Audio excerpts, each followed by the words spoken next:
Entertainment city. நிறைய நட்சத்திர ஹோட்டல்கள் இருக்கிறது. ஆனா நிறைய டூரிஸ்ட் வர்றாங்க, லட்சக்கணக்கான மக்கள் வர்றாங்க.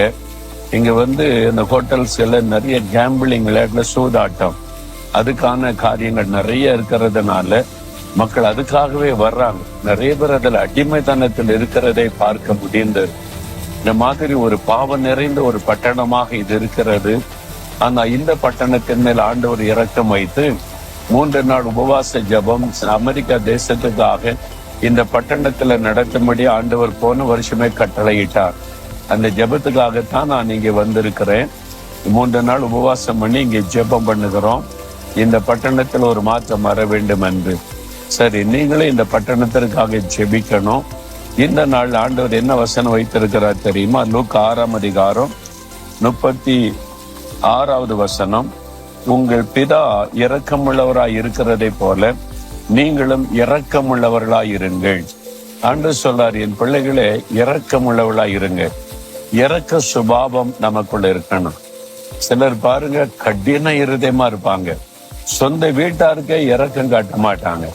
வீட்டிலேயே கடின இருதயத்தோட நடந்து பேசுவது, அடுத்தவங்களை அப்படியே அடிமைத்தனத்தில பயத்தில வைத்திருப்பது, அப்படின்னு ஒரு இரக்க சுபாவம் நமக்குள்ள இருக்கணும். அதே மாதிரி வெளியில போகும்போது தர்மம் எடுக்கிற மக்களை பார்ப்போம், கஷ்டப்படுகிற மக்களை பார்ப்போம். அவங்களுக்கு இறங்கி நம்ம உதவி செய்யணும். ஏன் ஆண்டவர் இரக்கத்தை எதிர்பார்க்கிறார்? நீங்க இரக்க குணமா இருந்தா மற்றவங்களுக்கு உதவி செய்வீங்க. இயேசு கிறிஸ்து பாருங்களேன், இரக்க சுபாவம் உள்ளவர்.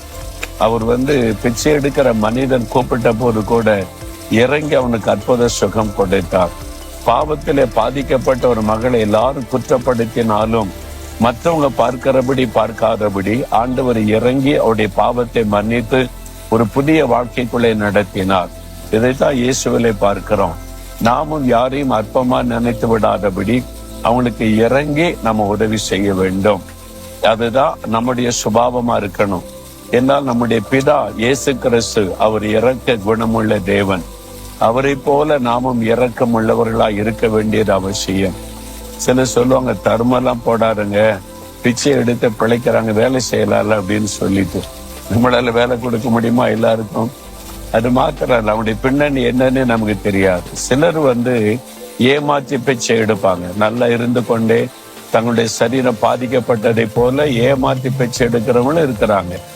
உண்மையா பாதிக்கப்பட்டு கைவிடப்பட்ட நிலைமையில உதவி செய்ய யாரும் இல்லாம சாப்பாட்டுக்கே வழி இல்லாம இருக்கிறவங்களும் இருக்காங்க. எப்படி கண்டுபிடிப்பீங்க?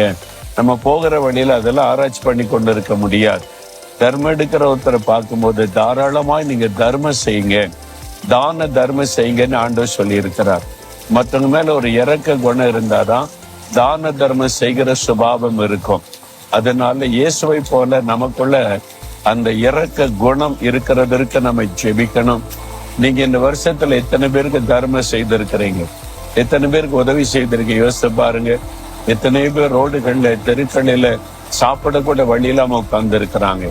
ஆண்டவர் இந்த மக்கள் மேல கரிசனை உள்ளவர். சில ஆண்டுகளுக்கு முன்னால் ஆண்டவர் சொன்னார், ரோட்டோரங்களில வீடு இல்லாம படுத்து கிடக்கிற மக்களை பார். அதுல வியாதிப்பட்டவங்க இருக்கிறாங்க, பலவீனப்பட்டவங்க இருக்கிறாங்க, அது மாதிரி சரீர உறுப்புகள் செயலற்றவங்க இருக்கிறாங்க. அவங்களால வேலை செய்ய முடியாது, குடும்பத்தால கைவிடப்பட்டுட்டாங்க. அவங்க எப்படி சாப்பிடுவாங்க? உணவில்லாம கஷ்டப்பட்டு வேதனையில் இருக்கிற மக்கள். ஒருவேளை உணவாவது அவங்களுக்கு கொடுக்கலாமேன்னு ஆண்டவர் பேசினார். அந்த இரக்க குணத்தை ஆண்டவர் உண்டாக்கினதுனால இப்ப மதுரை, சென்னை, திருச்சி இதுல தினமும் ஒரு நாளைக்கு 15,000 பேருக்கு இரவு உணவு வழங்குகிறோம். யாருக்கு தெரியுமா? தெருவோரத்தில் இருக்கிறவங்க, அங்கங்கே படுத்து கிடக்கிறவங்க, வீடு இல்லாதவங்களை தேடி கண்டுபிடிச்சு சூடா அவங்களுக்கு அருமையான உணவு கொடுக்கிறோம். எவ்வளவு சந்தோஷப்படுறாங்க தெரியுமா?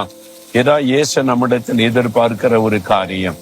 அதனால நம்மளால் முடிந்த அளவு இரக்கத்தோடு மற்றவங்களுக்கு உதவி செய்யணும். இயேசுவை போல இரக்க குணம் நமக்குள்ள உண்டாகணும். அதுக்காக ஜெபிக்கிறீங்களா? ஆண்டவரே, உம்மை போல ஒரு இரக்க குணம் எனக்கு வேணும். நீங்க இறங்குகிறதே போல நானும் மற்றவங்களுக்கு இறங்கி உதவி செய்யணும். இன்றைக்கு யாருக்காவது நான் உதவி செய்ய சரியான ஆளை எனக்கு காண்பியும். தேவை உள்ள மக்களுக்கு உதவி செய்து இரக்க குணத்தை நான் வெளிப்படுத்தி எனக்கு உதவி செய்யும். இயேசுவின் நாமத்தில் ஜெபிக்கிறோம் பிதாவே.